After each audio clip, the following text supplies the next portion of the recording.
Welcome to the first Community IT Innovators webinar of this year. Thank you for joining us today. This month, as we have done for the past 8 years now, I believe, we will review our picks for this year's IT trends for nonprofit organizations.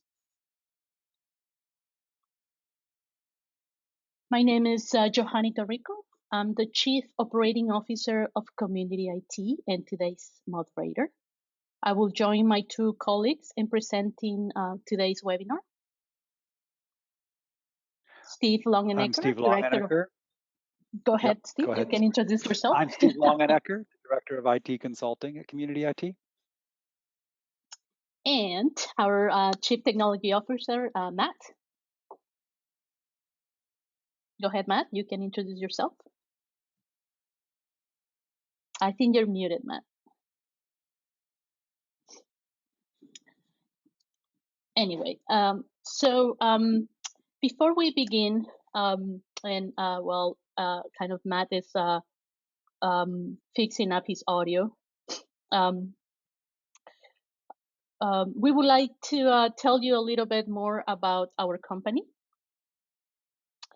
Community IT is a 100% employee-owned company, and our team of almost 40 staff is dedicated to helping technology, to helping nonprofit organizations advance their missions through the effective use of technology. We are technology experts, and we have been consistently named a top 200 North American managed service provider by MSP Mentor. With that, I would like to go ahead and kind of go through our agenda. But first, let me just make sure Matt is okay on my end in terms of that I haven't muted him, and that's why he is not coming on. I think I'm fine on my end, Matt. Hold on. Matt, go ahead and try that. All right. Can you hear me now? There we go. Yep. All right. The magic of technology. Magic of technology. All right. Sorry about that. Always you have a glitch or two, and it had to happen today when it's kind of my first time moderating the webinars, but all good. Let me jump through the agenda. First, we will talk about the cloud. Is it still a trend? We will discuss some trends that we are seeing with cloud transformation. Then Steve will walk us through trends he's seeing with Office 365. And last but not least, Matt will give us his picks for this year on cybersecurity, as it continues to be a very important topic for organizations.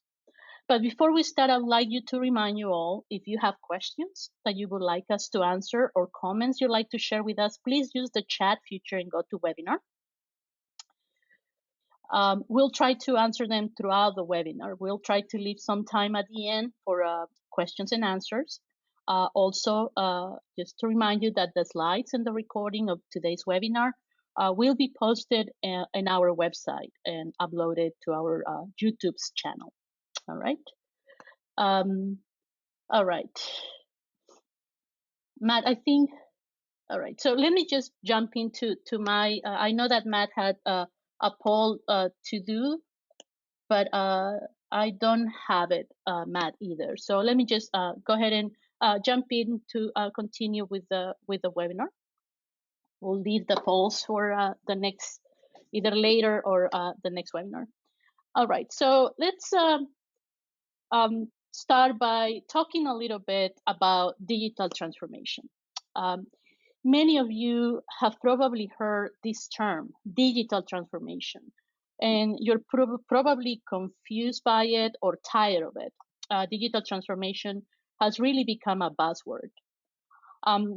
When I was preparing for this webinar, Steve and I were talking, and he mentioned that digital transformation is not new, and he is right.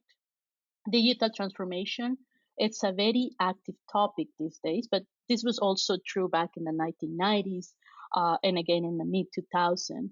And it really, if you think about it, we started kind of making use of websites, for example, to connect companies and their customers. We moved to using computers. We use file servers and kind of networking instead of paper, or kind of productivity suites. Then came social media, etc. So you see the pattern here. The digital transformation is a big term, and in this age, when you talk about kind of digital transformation, sometimes you're mainly talking about kind of the Internet of Things or artificial intelligence. Practically all digital transformation initiatives of today are being built on different platform technologies and solutions, including mobile, cloud, big data, analytics. So I think a more relevant term for organizations is cloud transformation. And I believe the definition of cloud transformation lays on what it means for you, what it means for your organization to go through this transformation. This transformation, in my mind, is unique to each organization needs. And the success of this transformation, in my opinion, depends on three key aspects: people, process, and technology. What is your intent? What is your goal? Is it cost savings? Is it automation of critical business processes to gain efficiencies? Is it focus on fostering better and seamless collaboration among your users? Which technology, or technologies for that matter, will help you reach those objectives? In my mind, in my opinion, that cloud is still trending as organizations continue to look at cloud solutions as a way to respond to the organization's strategic objectives, being remote access, being collaboration, minimizing the footprint, what have you. I think we all can agree that the cloud is here to stay, and many items of cloud transformations will continue to trend for years to come. So, my opinion, the trends I'm seeing around cloud transformation are: one, there is a complexity element we didn't think about in the very early years of cloud transformation. Two, there's some changes in technology and infrastructure overall we're seeing as organizations undergo cloud transformation. And last, there is also some important items about people and processes, especially around cloud projects, governance, and security. So let's jump and start talking about kind of complexity and what it means by that.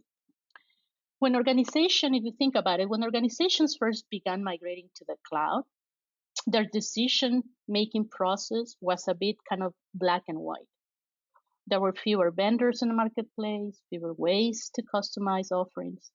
Now we have options like to merge public and private clouds into one environment, like Azure or AWS or even VMware, that make for cloud environments to be more complex and require more resources and personnel to manage than organizations originally had expected.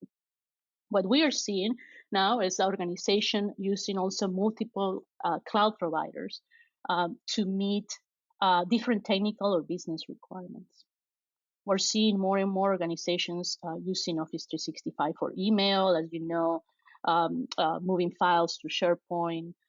Organizations are also kind of leveraging Microsoft Azure to host critical mission services and cloud servers in Azure. That might be because the vendors don't have a cloud solution available yet, or it might be because of compliance regulations reasons by the states or country, or where based on these regulations you need to keep your data inside your network. And you also see organizations, or we're seeing organizations kind of start using more and more Salesforce, for example, or Teams or Slack for collaboration, and some other cloud applications, and adding more and more cloud services on top to each other. So all these things create complexity and the need for additional expertise that many times organizations don't have, and they need to kind of outsource.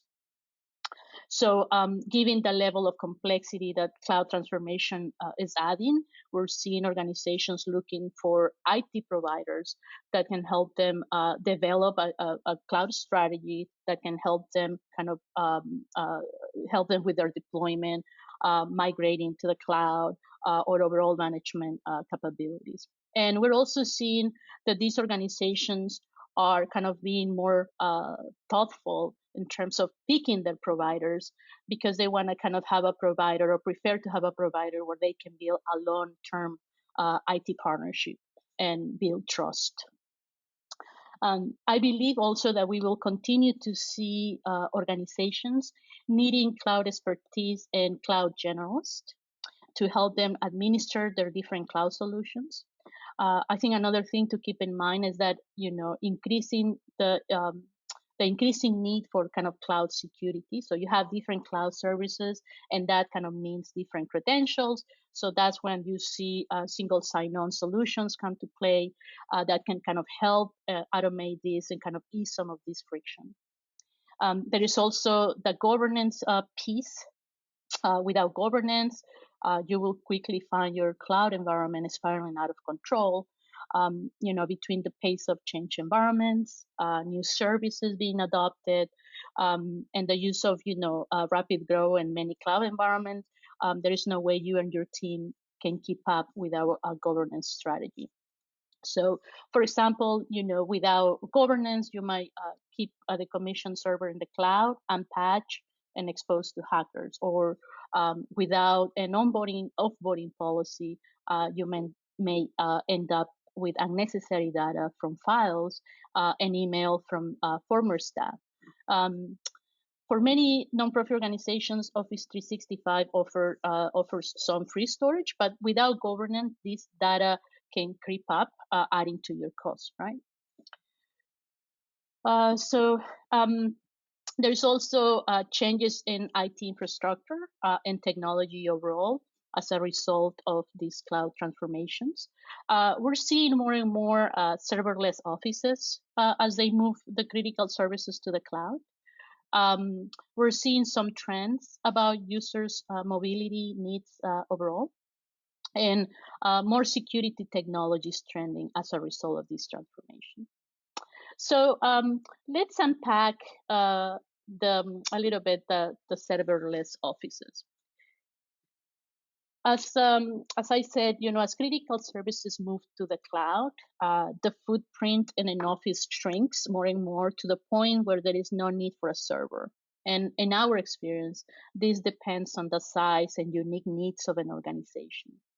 So, there is an office where there is not a centralized authentication mechanism. So that means each user has a local access to his or her computer. And now, given that files, email, and everything else needed is in the cloud, there might not be a need for shared resources. The management of this type of environment, which we call work groups, the management of that can be challenging for IT. But if you have an IT provider, they have kind of a centralized tools and agents that will help automate some of the tasks in a centralized way. There's another trend we're seeing more and more where organizations are leveraging Office 365, Azure, Active Directory, or directory services to play the role of an authentication server.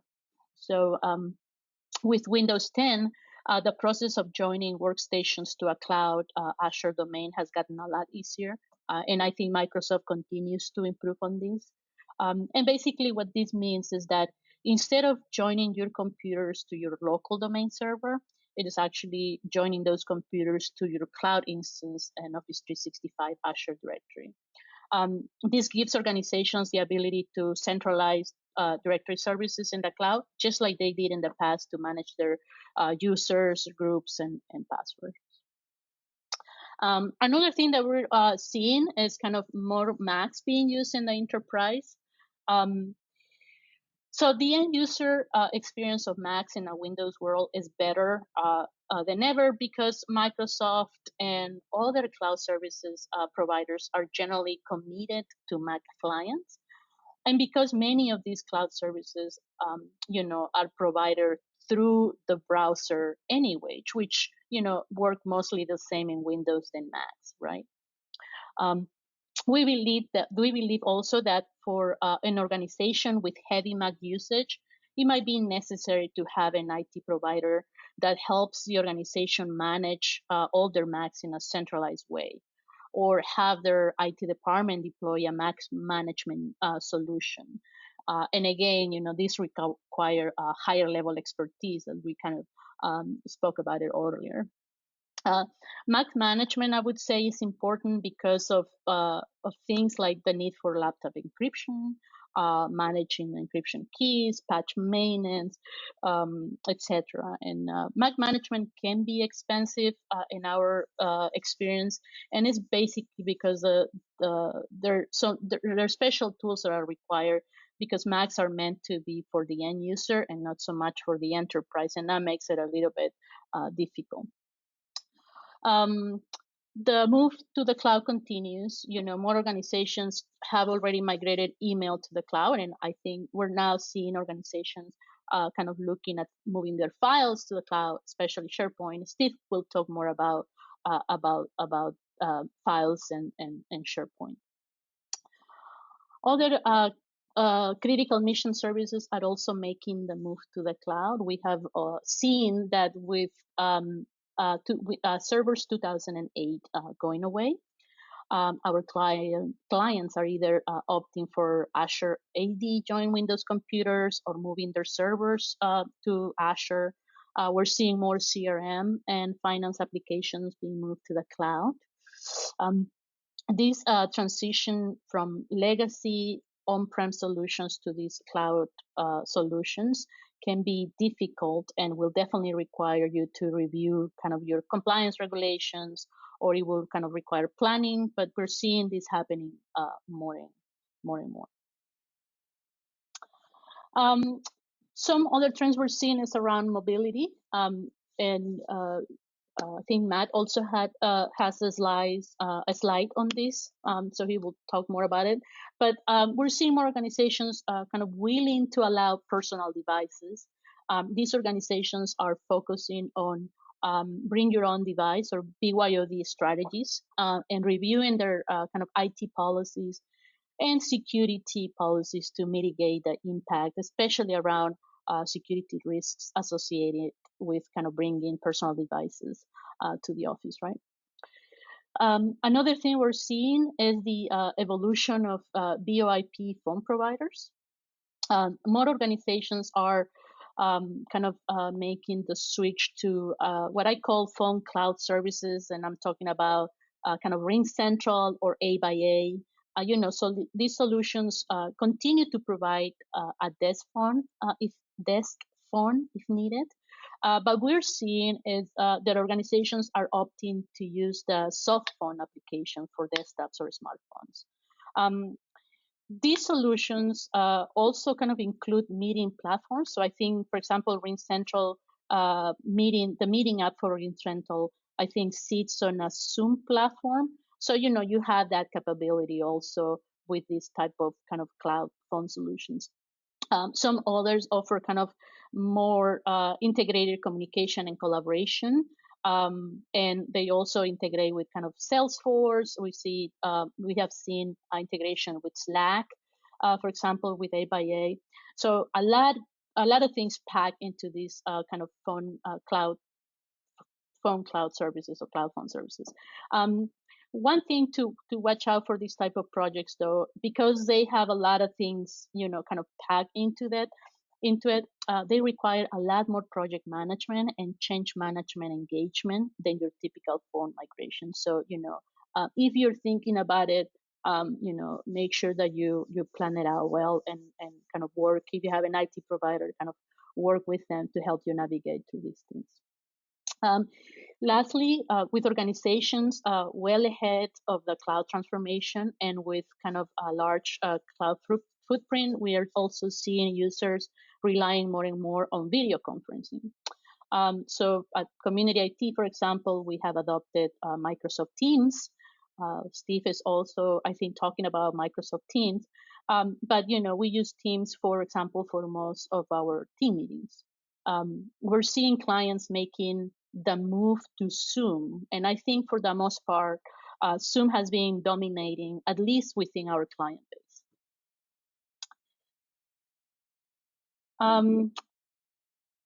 Matt will talk more in depth also about kind of cybersecurity here and these points, but I will briefly touch on this. So as you embark in the cloud, I would say keep in mind your identity management. So with single sign-on solutions such as Azure or Okta, you can manage and automate some of the license nightmare with having multi-cloud solutions, as well as kind of manage the user authentication piece and the one password access. Also, multi-factor authentication is another important piece to think about, and Matt will talk more about that. Data encryption is another item to consider. We're seeing more organizations turn this on for Windows and Mac devices. The management of your encryption keys, I would say, can be a challenge, but there are tools that can help you with this. Of course, if you have a Mac management solution or even Microsoft Intune, I think for Windows. And lastly, cloud backups. I think for a long time, organizations thought that, thought about moving to the cloud as also having some sort of backup solution attached to that service. And cloud providers, let's take Microsoft, for example.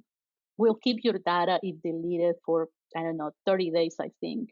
But after that period, that data is deleted. So if someone deletes a folder and you don't notice until after 6 months, you're probably out of luck. So we're seeing more organizations kind of realize the need, for cloud backups for their Office 365 tenant or other cloud applications that they are using that are critical. And I think this is my last slide. I will briefly touch on this kind of slide because this slide alone, I think, will probably make it for a full webinar, given that there's so much to unpack here. But moving to the cloud is simple, right? No, really. The technology piece might be simple. So, for example, enable multi-factor authentication in Office 365 is very simple. I think 2 or 3 clicks and you're done. But what we have seen is the change management piece gets often overlooked because we think that technology is so simple, it's 1, 2, 3 and it's done, and not really. So without change management, your cloud project will fail miserably. So this is definitely a trend and something Community IT includes in cloud projects. So change management training, so don't overlook that. We touch briefly on governance and policy and also on security in prior slides, and Matt will have some more about that. But I want to emphasize the importance of these 2 things, especially, so if anything, do these 2 things, especially if you're kind of multi-cloud. One, look at implementing single sign-on solutions, multi-factor authentication, and 2, update your IT policy, at least on onboarding and offboarding, to include, data archiving or data purging policies and reclaiming your licenses. We're seeing a slow progress made on these by organizations, but they're catching up. And before this is my last slide. I think I'm going to hand off to Steve. But there is a question that came in that I wanted to kind of take the time to answer. So the question was, should we move everything to the cloud? I think, and Steve, you can add also more during your time. But I think, to me, it depends on the unique needs of the organization and the unique needs and data requirements of an organization. So for an organization where regulations are not in the way, and it's kind of very low key, I would say it's a very appealing option, especially if Office 365 nonprofit pricing is at play. And there are other cloud services offering nonprofit pricing as well that might make this kind of a cost-effective option. I would say keep in mind the unique needs of the organization. Don't forget to kind of think your cloud strategy through, and you need a good plan kind of before. But I think kind of again, it depends on the unique organization's needs and data requirements, I would say. And with that, I'm gonna hand it off to you, Steve. Thanks, Johanny. So I was tasked to discuss Office 365 trends. It is a significant portion of our clients' cloud business. Do you want to go to the next slide, Johanny? So the adoption of Office 365 services does continue to grow among our clients very much. I would say at this point, the email migration projects are done. We still have, probably a handful a year, maybe even a couple a year, where someone is moving from an on-premise Exchange server but that's so seldom now, and the email migrations that we have now are more around, an organization merging with another that happens, or an organization that for historical reasons was in Google Mail and really wants, maybe has a new executive director and who really wants to move to Office 365. So we have those kinds of migrations. But for the most part, our clients have their email in either G Suite or Office 365. There's very few that don't at this point. So our big projects now are moving file sharing from on-premise file servers to cloud services, and we do move clients not just to Office 365, which is SharePoint and OneDrive, and sometimes there's a Teams wrapper on that.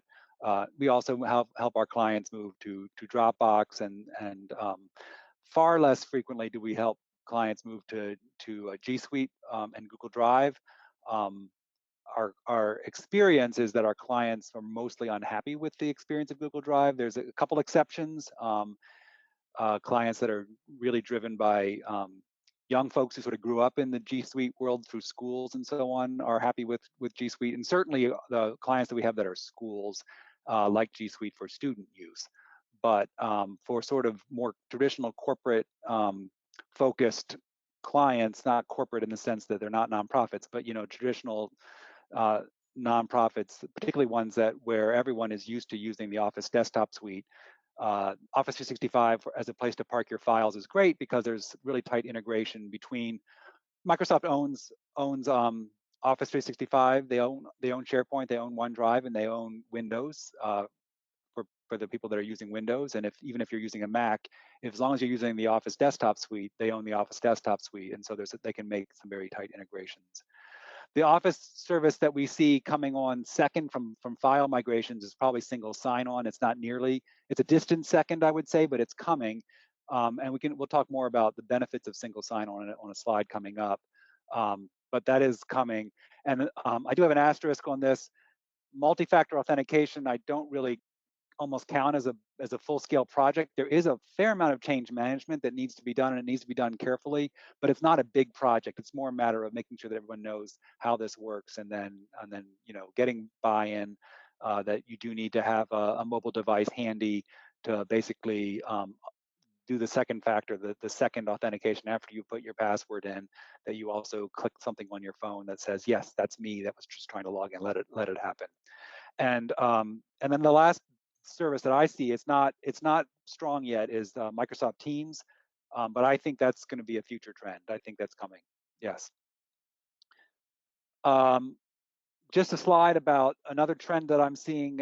It's not a new trend. It's an ongoing trend with Microsoft, is that their marketing department continues to mess around with the way they bundle up their Office 365 services and license bundles. So some things that happened this past year were that at the start of 2019, nonprofits were eligible for 53 enterprise mobility and security licenses. That was a nice little bundle that was provided to nonprofits. Those nonprofits that signed up for that still have it, although I don't think that it will necessarily renew. I'm not sure of how things are being grandfathered in on that, but it's not something that you can get now fresh. Instead, they've replaced that with something called the Microsoft 365 Business, and that's a new SKU that didn't exist until sometime this past fall. It's the one that we're mostly recommending to most of our clients. The E3, Office 365 E3 is good, but we're seeing that the benefit of this Microsoft 365 Business, it's similarly priced. It's $5 per user per month, but it includes the Office desktop suite. It includes some enterprise security features, and it's all good. Matt just chatted me that the EM plus S licenses that nonprofits do have already are going to remain grandfathered in for the foreseeable future that we're aware of. Last trend or last thing that people should be planning on in terms of how to deal with Office 365 and Microsoft in general, I would tell all of our clients to definitely plan on Office Desktop Suite licensing being something that you plan to do through the subscription service and no longer something that you buy as a volume license through TechSoup. This is partly because it's what Microsoft's trying to get everybody to do anyway, and because I have seen enough cases now where even though supposedly like Office 2016 is fully supported with SharePoint and OneDrive file sharing, it's just not. And I just think that they're not putting a lot of energy into their volume license code. It does eventually catch up, but I think everybody should be planning to spend the small amount of money at charity pricing that you have to pay if you're a nonprofit to have everybody have Office 365 desktop suite through a subscription service. It allows them to install it not just on their work computer, that your staff, not just on their work computer, but also on their home computer and so on. Another thing that we're seeing about Office 365, a trend that we're seeing is that Microsoft is continuing to improve their security stance vis-a-vis the Office 365 suite of services. And that then benefits all of our clients that as long as they've hooked themselves to the Office 365 wagon, they can easily, relatively easily improve their security posture as well. So the biggest thing that we've seen is that Microsoft is sort of rolling all this stuff into their basic services and turning it on by default. So it used to be that, Johanny's point about benefiting from expertise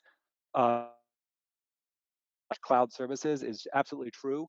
But I would say that particularly on the security thing, our expertise, Community IT's expertise was really necessary because we had to go in and find these settings and turn them on and make sure they were working. And now a lot of them are turned on by default and already running. But all that said, there is still expertise needed. Not all of the things that are on these bullet points here are automatically coming to you from the most basic nonprofit E1 charity license that you buy, but like some of them are included with the SKU I just mentioned, the Microsoft Business 365 SKU.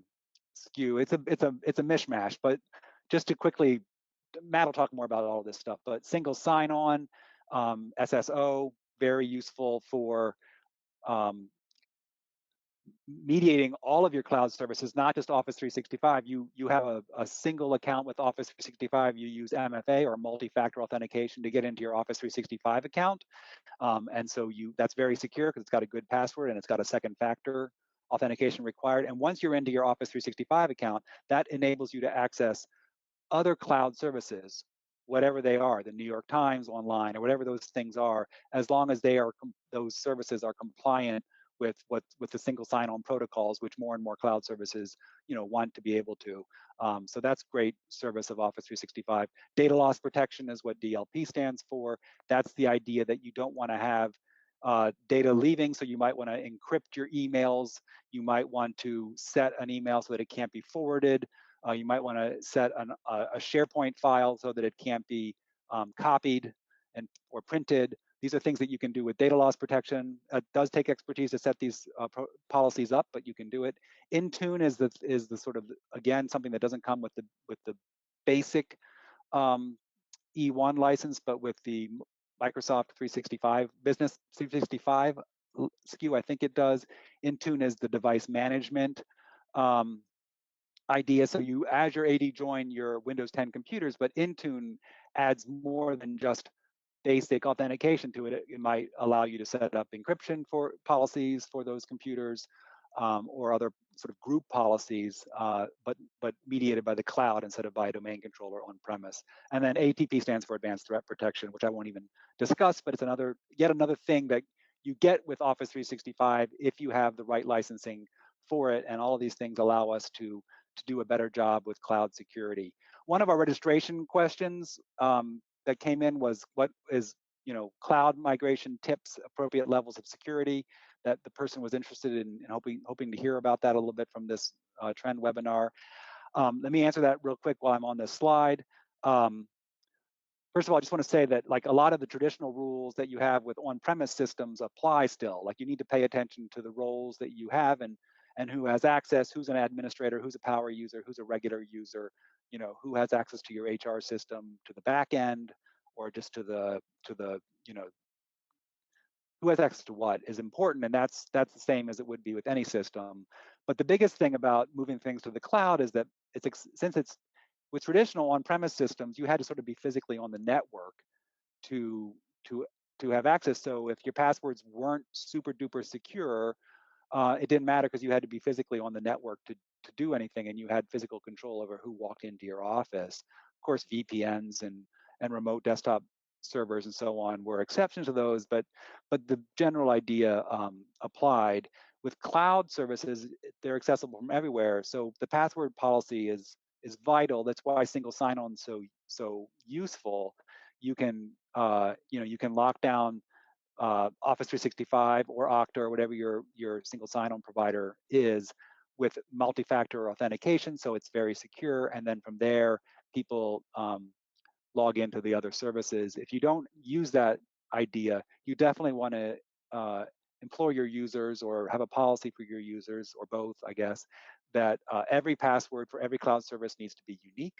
That way, if one gets compromised, it's not able to be used for others. That's the single greatest way that we see, I think that we see of getting in through password is when someone's using the same password that they used for some other, particularly consumer service. They use their work email and their generic password they use for everything to sign up for Netflix, and Netflix gets compromised. It hasn't been, as far as I'm aware, so I don't mean to throw Netflix under the bus, but if Netflix got compromised, then that match of that work email and that password, they might try it on Office 365, and lo and behold, it works, and then they start sending emails out under that person's name and phishing for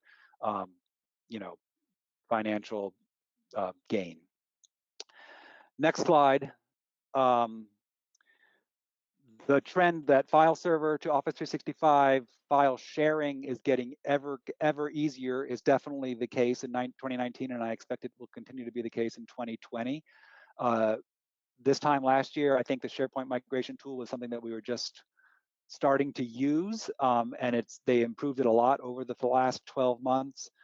It now is getting even more flexible and allows you to do even more granular in how you migrate things from your on-premise server to the cloud.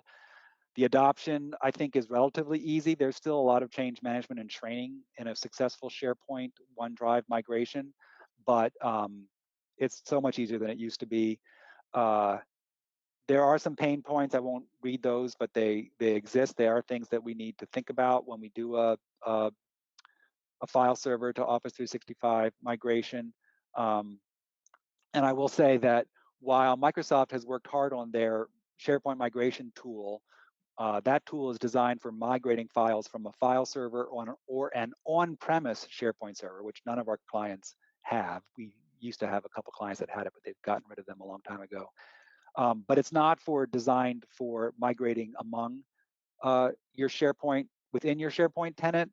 That remains something that I think Microsoft at this point is letting their third-party partners have that market. Maybe that'll change in 2020.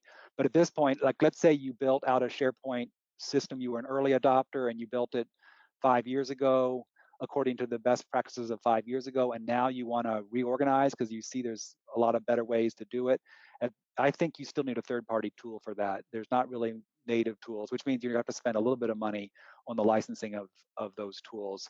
TechSoup does have a product from AvePoint that we've been playing with and we'll probably use a little bit in 2020, but it's not something that we've done a whole lot with yet so far. And then my last slide is about Microsoft Teams. This is a trend that's coming on because Microsoft's pushing it very hard, and I think successfully. I think it's been a little bit of a bumpy road for clients of ours that use Skype for Business, which is sort of one of the predecessors of this product. Sometimes somewhat with less warning than we would have liked, they've sort of automatically moved our clients to Microsoft Teams, and that was a little bumpy. And there's still lots and lots of our clients that haven't really used Teams at all, even though now, just in the last month or two, when you get an Office desktop suite update, you're going to get Teams is going to come with it. Whether or not it auto launches on startup, I'm not sure, but it might starting for your users at some point, and you can disable that. I'm not sure about that. I don't mean to get us into the weeds on that question, but it is a product that has a lot of promise, and I'm excited about it. Satya Nadella who's the Microsoft CEO, has characterized it as Outlook for Teams, and what he means by that is like Outlook has everything sort of that you need for your basic productivity under one roof: your email, your contacts, your calendar. Some people use the tasks list from Outlook. Some people don't, but it's most of the stuff that you need, just sort of your basic stuff, is in one place. And Microsoft Teams is supposed to sort of be the team equivalent of that. That there's a single place that can bring together chat, meetings, notes, Office editing like Word and Excel and so on, and some Power BI and some other Office, cloud services that you may or may not use, all supposed to be in one place. And it's supposed to be built for relatively easy collaboration with external contacts. So it's not something that has to be only internally facing, but you might be able to, you are definitely able to invite external people to your teams, provided that that's not turned off at the tenant level, which is a security setting.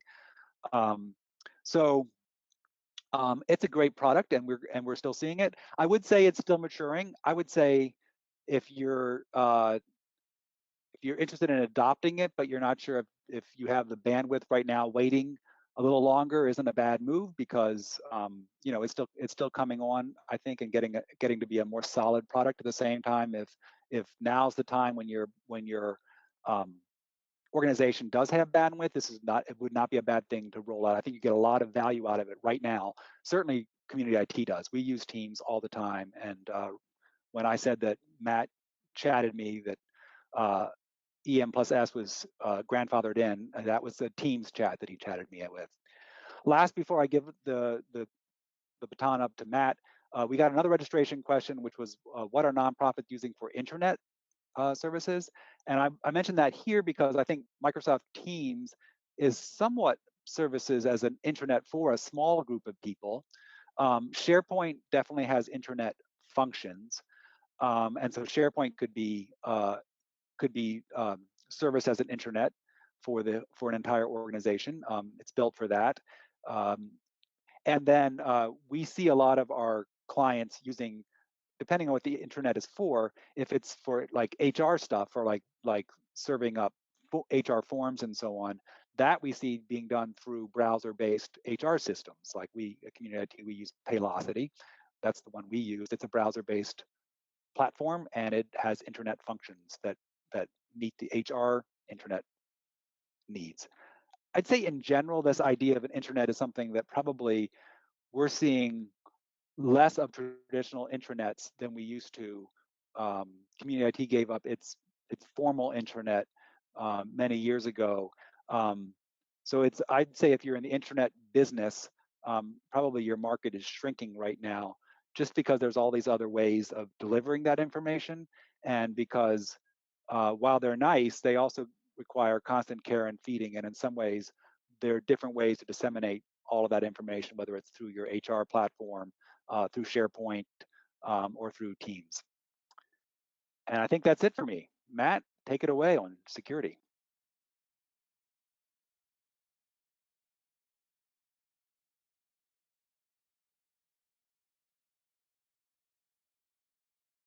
Hey, Matt, you're muted.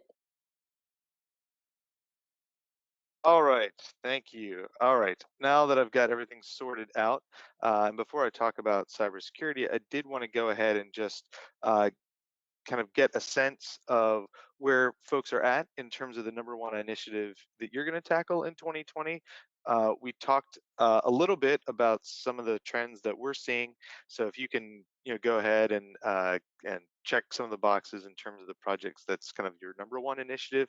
I'm just kind of curious to see where folks are at in terms of, cybersecurity or cloud migrations or policy work. I mean, that would make me very happy if the number one initiative that people were going to do was IT policy.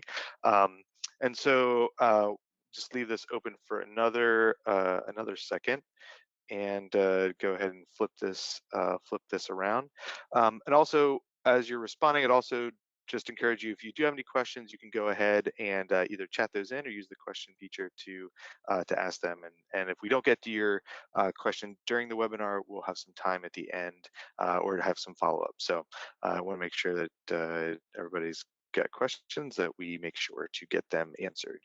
So looks like it's fairly evenly distributed with no clear winners. Yeah, although I must say, hey, updating IT policies, that's fantastic. I'm really excited to see that so high. It looks like a lot of folks have website or CRM projects as well.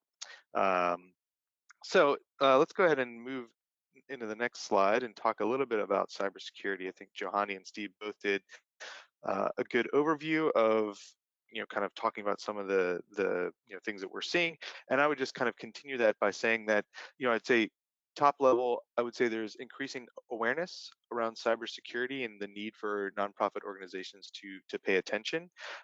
You can't go online without seeing the news of another a data breach, or database being exposed with information being released. And I just think that that's the reality of the world that we live in and our environment. So I think data breaches are going to continue. And so for organizations, it's not necessarily a question of if your data is going to be breached, but it's a question of when. So I think having that framework would lead organizations to make maybe some different choices or focus on investing in those incident response plans from a policy perspective. Yes, it's important investing good security, but kind of just investing in kind of a big fortified shell without any follow-up or kind of plan for what happens if something does get released, or a conscientious assessment of like, what is the data that we're keeping about our members? Do we need it? Do we need that bit of personal information? So again, I think understanding that we live in a world where data breach is not an if question, but a when, and making sure that there's processes and policies in place to support that response is important. Moving on, I think MFA adoption rates are increasing. I think it's something that we are seeing more and more. And I think in our personal lives, if you log into your bank website, they're implementing these multi-factor challenges. So again, you use your password to log in, and then maybe there's a secondary prompt for a text message or a phone call or some other process to complete the authentication. This has been a big initiative for us. Probably going into 3 years now. And I think we're just seeing it. Microsoft has made it easier to implement. So from a technology perspective, it is just a couple of check boxes. It does require a lot of end user adoption, training, as organizations are, I think, wrestling with the fact that we've been assuming and relying on staff to kind of provide their own personal devices, and then it's been a convenience that they can use them to access work email. But I think organizations from a trend perspective are also recognizing that that's a liability. And so, now that you can get to everything on your phone, but your phone is your personal phone, uh, and maybe you're sharing that device, or it's outside the bounds of what is normally used, means that organizations need to take a harder look at their policies. So what are we going to ask in terms of the devices that staff carry? What's a requirement? Are we reimbursing for that? Are we going to provide devices? I think in the corporate world, this is why whenever maybe attorneys all carry two phones, because there's a work phone and a personal phone, there's a really clear delineation. I think for many organizations in the nonprofit world, that delineation doesn't exist. And so in general, it's a convenience. But I think now that we're seeing more and more MFA projects require the use of a smartphone, maybe there's folks that don't have an up-to-date smartphone, their smartphone is low on space, maybe they don't like, the idea of the organization requiring them to install an app on their personal device to access work information. All these things I think are coming together, and the pendulum is swinging back a little bit from, hey, this is great, I have a smartphone, I can do all this work on it, to, oh wait, this is my personal phone. What are the boundaries that I need to have in place, or the organization needs to have in place, to ensure that access is secured and maintained? When somebody leaves the organization, data that may be sensitive can be pulled off of it. If the device is lost or stolen, could get pulled off of it. And so I think there is, again, I would say, we started on in 2019, I think, making some real inroads in terms of policy templates and frameworks, and I think that's going to continue into 2020.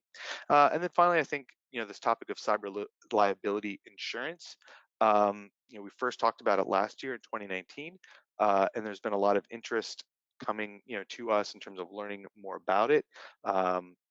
I will actually be doing an in-depth course with TechSoup courses that should be out here here in the first quarter. That will be a deep dive into cyber liability insurance, what it is, do you need it, how much, kind of all those details.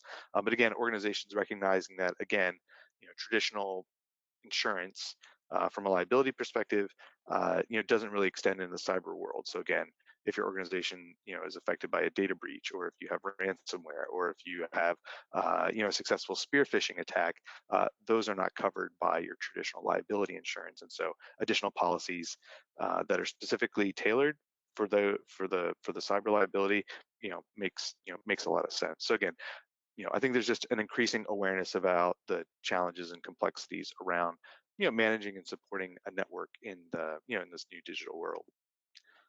So let's go ahead and look at the next slide. I think there's a lot of good news in terms of the maturity of the cybersecurity platforms. I mean, it still feels a little bit like the Wild West, or maybe a gold rush, or with just so many different technology solutions out there.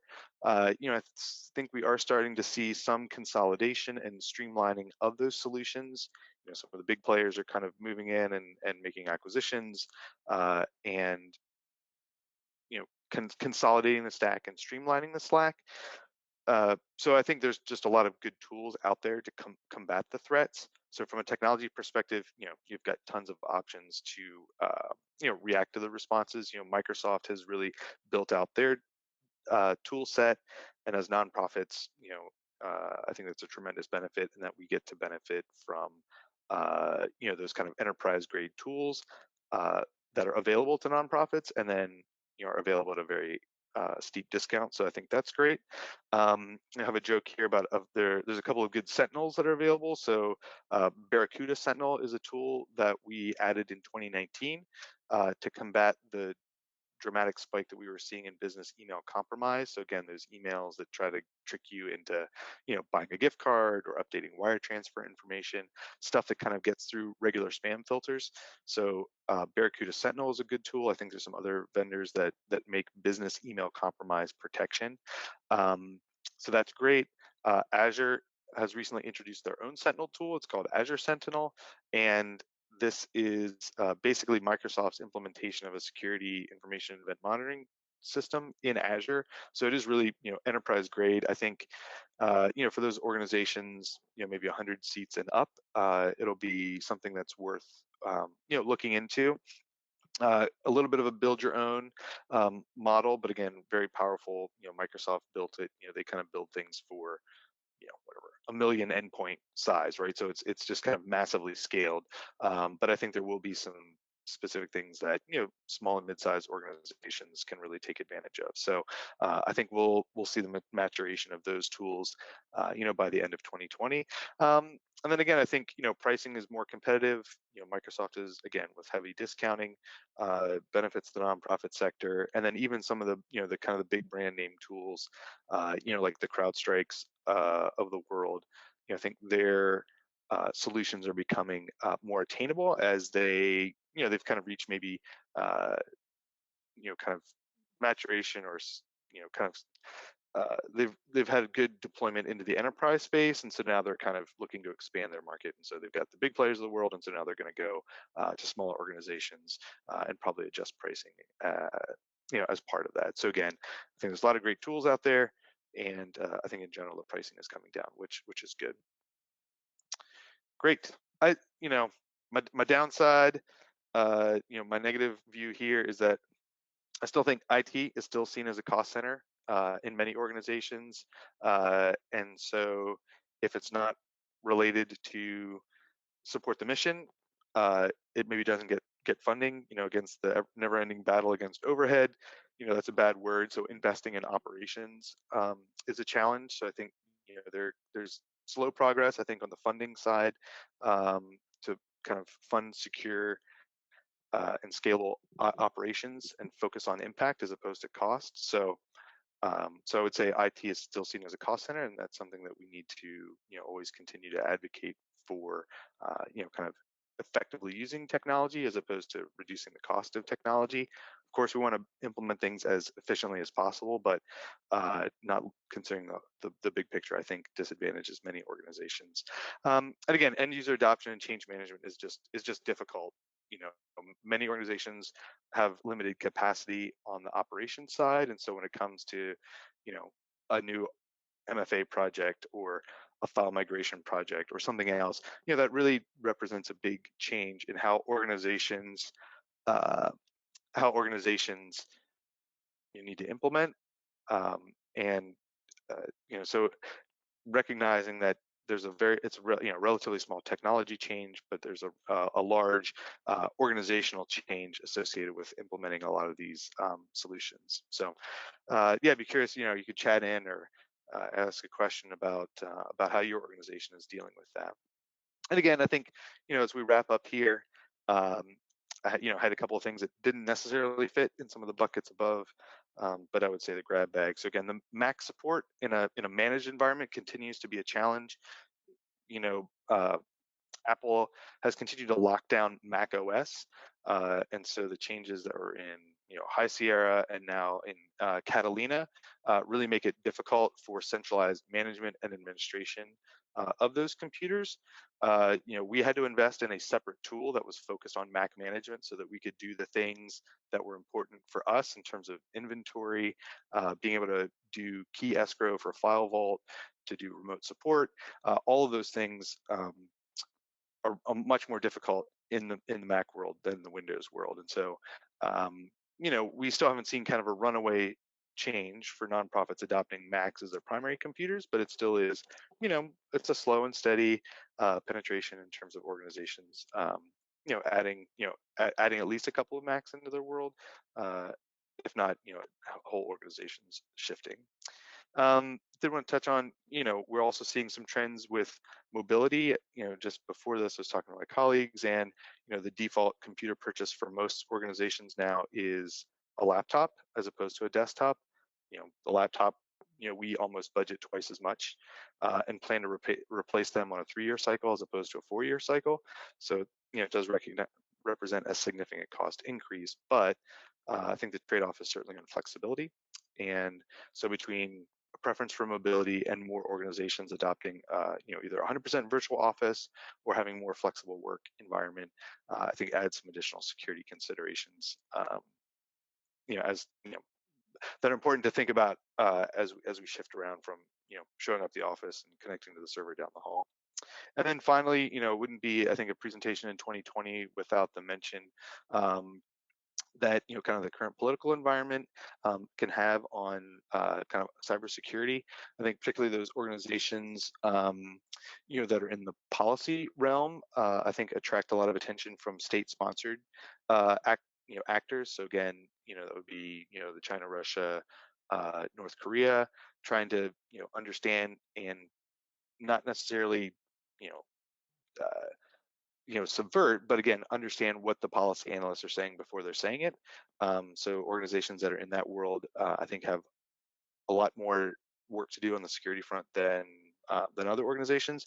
I also think organizations that work on, election and good governance are also going to be special targets as we have the run up to the election. So again, I think there's a number of things to be considered, especially in those specific verticals. Mm-hmm. Yep.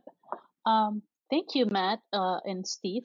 That was very, very informative and a very thorough overview of the technology trends that we're seeing for nonprofit organizations. Let me advertise our next webinar.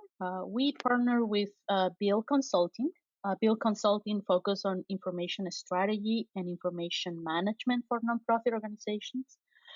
Peter Myers from Bill Consulting will present next month's webinar, Does Your Organization Need a Better Technology Roadmap? He will help you identify gaps in leadership, operations, business process, and data management capacity that have prevented your organization from effectively selecting and implementing technologies to serve your entire organization and its mission. So I think it's a minute past 4, so I think we're at time.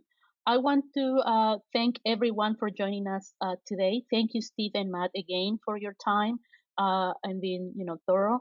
We invite you all to return next month for Bill's webinar. Thank you again, and enjoy the rest of your month. Take care. Thanks, Matt and Steve.